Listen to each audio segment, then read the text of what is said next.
Hello, this is Professor Zawala. Today I'm going over the algebraic processes section of the West African Examination Council Senior High School Mathematics Examination for Liberian schools. We're going to be going over the section G of subsection B, which is linear inequalities, and we're going to focus on this video on solving one variable inequality. So let's define what is a one variable inequality. But a linear inequality in one variable has one of the following four forms. It could be ax plus b less than c. It could be ax plus b greater than c. Ax plus b less than or equal to c. Ax plus b greater than or equal to c. In any one of these inequalities, a, b, and c are real numbers. The x and the y would be the variables. So the solution for any one of these equations would be the value, the x would be the variable. It will be the values of x which will satisfy the inequality.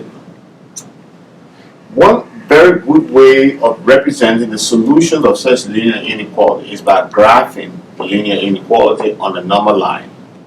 There are two things we have to take into consideration when we graph the solution on the number line. Whenever for inequalities involving less than or just greater than, we use an open circle. And for inequalities involving less than or equal to or greater than or equal to, we use a closed circle.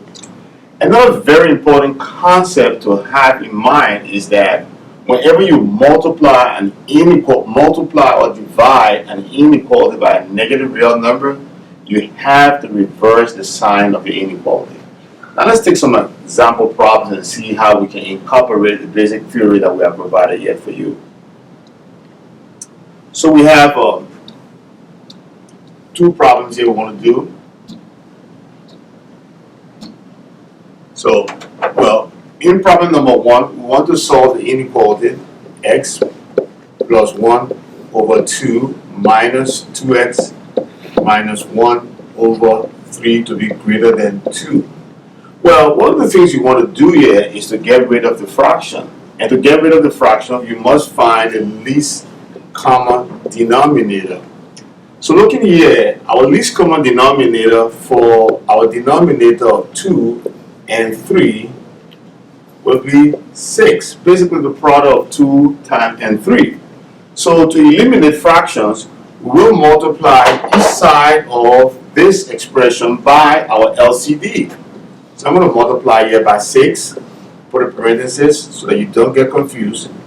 I'm going to multiply it by 6 and also multiply it by 6. So multiplying here by 6 is in effect 6 divided by 2. That's going to give me 3. I'm going to have 3x plus 1. And then 6 divided by 3, that's going to be 2. I'm going to have negative 2. Then I have 2x minus 1. And 2 times 6 should be 12. Now I apply the distributive property, multiply here. I have 3x plus 3. Then I have minus 2x plus 1 because negative times negative is positive. That's going to be plus 2. Should be greater than 12. I'll combine like terms on the left side, which is 3x minus 2x. That's going to give me x. And negative 3 plus 2 is going to give me a positive 5. Should be greater than 12. So I have a fairly simple inequality, and to solve this, I subtract 5 from both sides of this inequality. I have my solution to be x should be greater than 7. Well, now I can represent my solution here on a number line by just drawing my number line. I can just mark in one point, which is 0, and say mark negative 7 on one side, say positive 7 on the other side. My solution is x is greater than 0, just greater than, so I will have an open circle. And since all values of 7, all values that are greater than 7 will be to the right of 7 on the number line, I will point in this direction. And that will be my solution for problem number 1. But problem number 2, which I'm going to squeeze right up there, problem number 2 is fairly simple. it's a straightforward inequality. We have no fractions, so our goal here is to isolate the x. So let's go ahead and do it. So I'll write 18 is less than or equal to negative 3x plus 6. And then all I have to do is to subtract 6 from both sides. Minus 6, minus 6. And then I'm going to have 12 is less than or equal to negative 3x, since 6, positive 6 minus 6 is 0. And then I'll divide both ends by negative 3, and I'll have x. Now, because I'm going to be dividing by negative, in fact, what I'm going to do is actually I'm going to erase this solution to the prior problem, since it's very clear that we have it already. And so I'm going to also show the actual division that we're doing here. We're dividing by negative 3. Divided by negative 3. It's going to cancel x. Because I divided by negative real numbers, I must reverse the sign of my inequality. And so I'm going to have negative 4 is greater than or equal to x. Now, another way of stating this is to say that x is what? Less than or equal to negative 4. That means I'm going to reverse the order. I'm going to bring x over here. Take negative 4 on the other end, so I must change the sign of my inequality. So my solution is x is less than or equal to negative 4. I can do a 0 here. If I want, I can go 1, 2, 3, 4, 1, 2, 3, 4, and even 5. And then I can mark 1, 2, 3, negative 4, 1, 2, 3, positive 4. My solution is x is less than or equal to negative 4. I must have a closed circle. So I'll point this way. Basically, this is the solution of very simple linear inequalities and their graph. Let's see if we can do additional problems. Okay, so now we have two problems again. Each one of the difference between this problem and the prior ones we did is that we have a compound inequality over here. So let's see how the compound inequality works. Again, I have a fraction here. So I must find the least common denominator for my denominators, which are 2, 3, and 4. And I can see that the LCD will be 12. So I will multiply every term here by 12. I have 12 times 1 over 2 should be less than or equal to, again, 12 times x plus 1 over 3 should be less than or equal to 12 times 3 over 4. So this is basically 12 divided by 2, so I'm going to have 6 is less than or equal to 12 divided by 3, that's going to be 4. Create a parenthesis here, plus 1, that should be less than 12 divided by 4 should be 3. 3 times 3 would be what? 9. And then I can do this. I can do 6 is less than or equal to 4x plus 4. Which is going to be less than 9. I'm going to get rid of the 4 in the first situation. Minus 4 from every end of this problem. Minus 4, minus 4. 6 minus 4 is going to be 2. I have less than or equal to 4x because negative 4 and positive 4 would be 0. And 9 minus 4 would be 5. We're going to move over here in continuation of the problem. And now, what we're going to do next is to divide every end of this problem, every position in this problem here by a 4 so that we can eliminate the x and hence have our solution. So I'm going to be dividing this by 4, and by 4. So 2 divided by 4 is just going to be a half, less than or equal to x. X is less than or equal to 5 over 4, 5 fourths.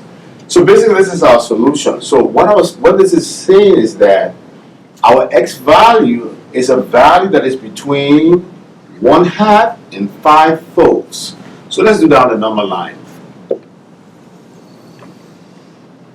I'm going to put 0 over here. I'm going to do a 1 here. I'm going to do a 2 over here. I'm going to do a negative 1 here and a negative 2 over here. I don't need anything more than that to really show my solution.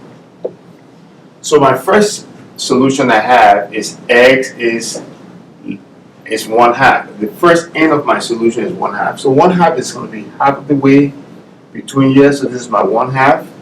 It's less than or equal to. So I'm going to put a closed circle over here. And then I need 5/4. 5/4 is 1 and 1/4. So it's 1 and 1/2/4. So this is going to be right over here. And this time here I have just less than. So over here I'm going to have an open circle. And we said our solutions will be all values between 1/2 and 5/4. I'm going to put 5/4 over here. So this is the solution. Connect them. So that is going to be the graphical representation of our solution, which basically says that x is a value that is between 1/2 and 5/4, with 1/2 being included or 5/4 not included because it is slightly less than 5/4.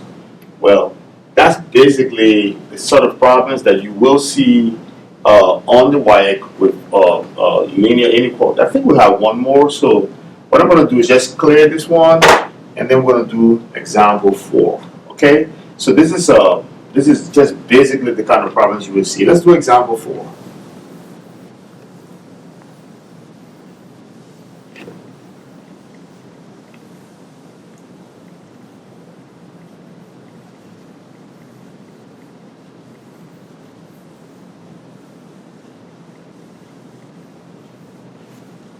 So we'll do example 4. What I have for example 4, and I'm going to pull it over here, is 9x minus 6 is greater than 12x plus 1, or 4 is greater than 2/3 x plus 8. So this is a compound inequality involving all. I have to solve them separately, but I have to combine, I have to represent the solution on the same number line. So what I'm going to do here is to subtract 12x from both ends to isolate my x's. So that's going to cancel. 9 minus 12, that's going to be negative 3x minus 6 greater than 1.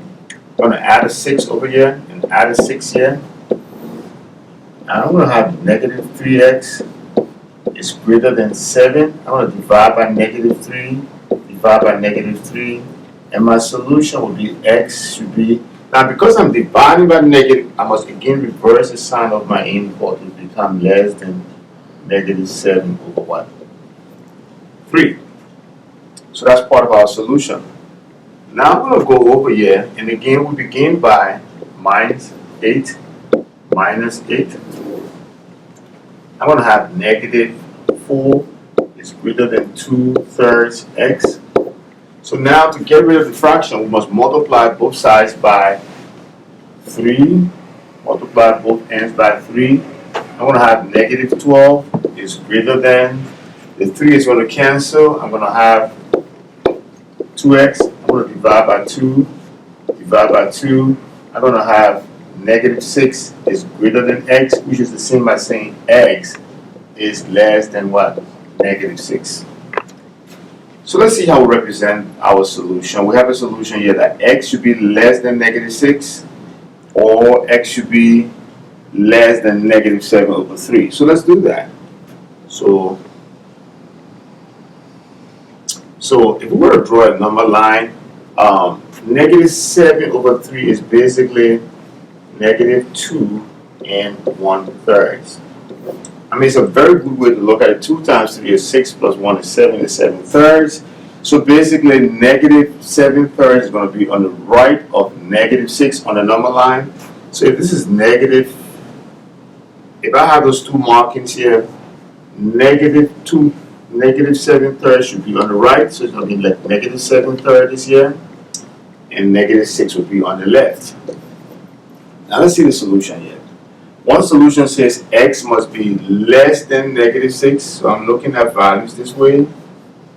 The other one says that x should be less than what? Negative 7/3. Very interesting solution. So it's also going this way now. So what's going to be the solution? Because of the fact that we have here or, our solution is that if a value lies between these two numbers, it is a solution for one of those inequalities, so that meets the condition. If a value lies on this side, it also meets both conditions. So the solution for our problem here would basically be x should be what? Less than negative 7/3. So this is our solution. And just ignore the circle here, but that's part of the solution. And just go like this. I'll make it very clear so that you see it, and I think you got the reason why it's so. I'm going to put a circle here, and our solution will be all values that are. Again, very simple, very easy. Find some time to visit our website and practice some problems on these basic ways of solving linear inequalities in one variable. Thank you. I wish you success in your preparations. Thanks.